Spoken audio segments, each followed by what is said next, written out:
you out on Twitter after kind of breaking the record. What did that mean to you to kind of hear all that love and stuff? Yeah, I mean, it was definitely humbling, and obviously something I try to, get the point across is that's all due to the Lord, all glory to Him, and I'm just so thankful to be in this opportunity. And another thing is definitely trying not to let it get to my head. It's a long season. I got to stay humble and hungry, like Herm talks about. So it was cool, but in the grand scheme, it doesn't mean much. I got to keep it going. So that's for sure. How did that? Did you know right away when you hit that 75-yarder that it was good and that it was going that far, or did it feel different off your foot? As a punter, it's a nice feeling when you do feel the ball off your foot. I kind of knew right away I hit it well, so and then I just looked up and saw him running back, and so I was pretty pumped. So, what kind of reaction did you get to that kind of game? All the coaches were happy for me, and the players, and I'm just trying to keep my head down, and like I said, it's a long season, so I'm not trying to get too high or too low. So, but it was definitely a fun experience. I'm so thankful to the Lord that my first game went well. It's nice to see your hard work pay off, and it was a real fun time. I've seen the video of you punting with Marquette King this offseason at the ASU. How did that get set up? I just met him at one of the camps here. Okay. There's a lot of camps that go on in our practice field, so I was able to meet him, exchange contacts, and he's a real nice guy. So just asked him if you want to come punt sometime, and he would come out sometimes with me. And so would you guys film the other one for his YouTube vlog? I don't know. He would have some guys recording out there, and then sometimes I would ask to just get a couple on film to see my my technique and stuff. So I don't know if he's putting on his or not, but mostly just to see my technique and get some punts with Marquette on film is kind of cool. Okay. Yep. I'm thinking, what do you think it would take for a punter to win the Heisman? What would have to happen? Well, there's got to be definitely a few fake punts in there for touchdowns, and then I guess break your record every week, but. Realistically, that's I don't think that's possible, but that's all right. I'm gonna try to do my best just to be the best help I can to the team, and obviously the Heisman is not a goal, but I know that's kind of like a running joke, punter for Heisman. How much of your brother and uncle kind of reached out to you, and did they give you any tips or just kind of encouragement after the game? Yeah, like I said, all thanks to God, of course, and then my family. I can't say enough how much them two have helped me in my progression as a punter. So I talked with both of them before the game and just kind of went over some stuff that form-wise that we always talk about. And then after the game, they were proud of me, and it was nice talking to them. And they said, good job and everything. So, and then also just like I said, they reminded me to stay humble and you got to keep it going. Otherwise, it doesn't matter. One game is not what it takes. So I have to do it consistently. So they reminded me of that, but they were happy. What are some of the form things that they tell you before the game? Pretty much everything I know at this point, just reiterating, stay short, compact, you got to hit the meat of the ball, swing straight through it, and a lot of other little technical things. So kind of just good reminders to tell myself as I'm going out there to punt. How nice is that influence on you for your collegiate career of kind of having two guys that have been at the highest level do it and then talk to you as much as possible? Man, it's such a blessing. Both of them are amazing punters and even better mentors. So I can't say thanks enough to how much they built in me and how much they helped me grow as a punter and a person. So it's definitely a blessing.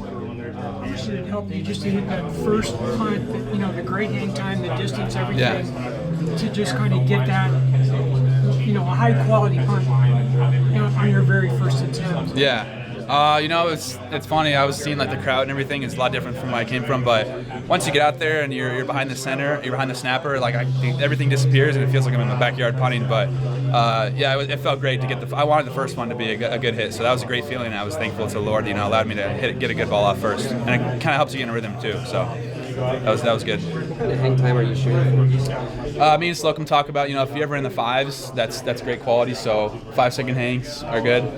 And then sometimes, I don't want to give my scheme away or anything, but depending on where the returner is, we'll try to do different sort of things, like where hang time actually might be a detriment if you're trying to hit it over his head or something. So, but always going for 5-second hang times. Herm was talking about making sure that you don't outkick the coverage. Yeah. So is that something you're conscious of the whole time too?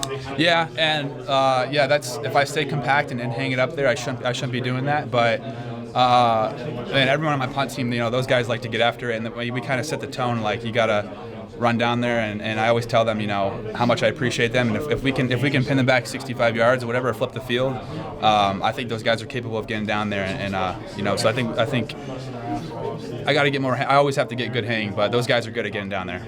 What are the reactions on the sideline when you come back after one of those big punts from your teammates? Man, everyone's just real encouraging, and they're happy, and I know it's a good help for the defense. So I feel happy, and everyone's real supportive and encouraging when I get to the sideline. So it's kind of cool. The guy who's NCAA record you broke, do you know him? Braden Mann. Yeah. You guys know each other? Not too personally, but I messaged him and we talk a bit on social media about punting and stuff. And he's a nice kid, and so I know him a little bit. Okay.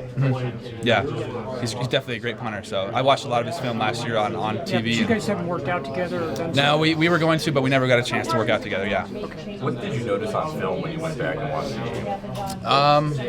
game? I watched all my punts, just mostly everything. I liked everything I saw. Just always trying to stay short and having the mechanics that I know I need to have. But overall, I thought it was pretty good. Stick to my mechanics in that game. So. When did you start punting? It's sort of like a family tradition. I mean, were you raised as soon as you could walk, you were starting to punt? No, actually I played safety in high school, and so really until after high school when I took my gap year with my brother. And then towards the end of my senior year too, my uncle, we started going out and punting, and he saw some promise, and so I grew a lot really fast. And then mostly the gap year after high school, living with my brother Ben, that's when I kind of grew the most as a punter. So I don't know, it's been like 4 years now or something like that. So it was your uncle though that really was the reason why you began?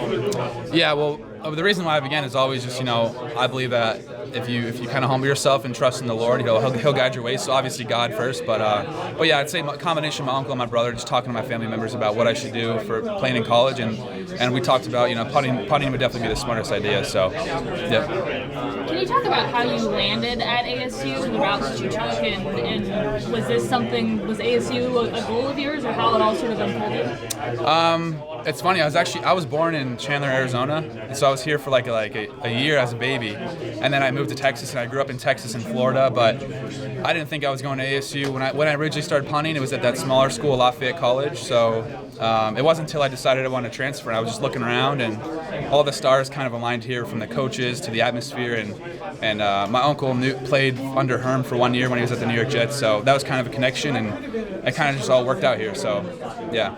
How do you process the performance that you put on the other night, Michael? It's the best in college football history.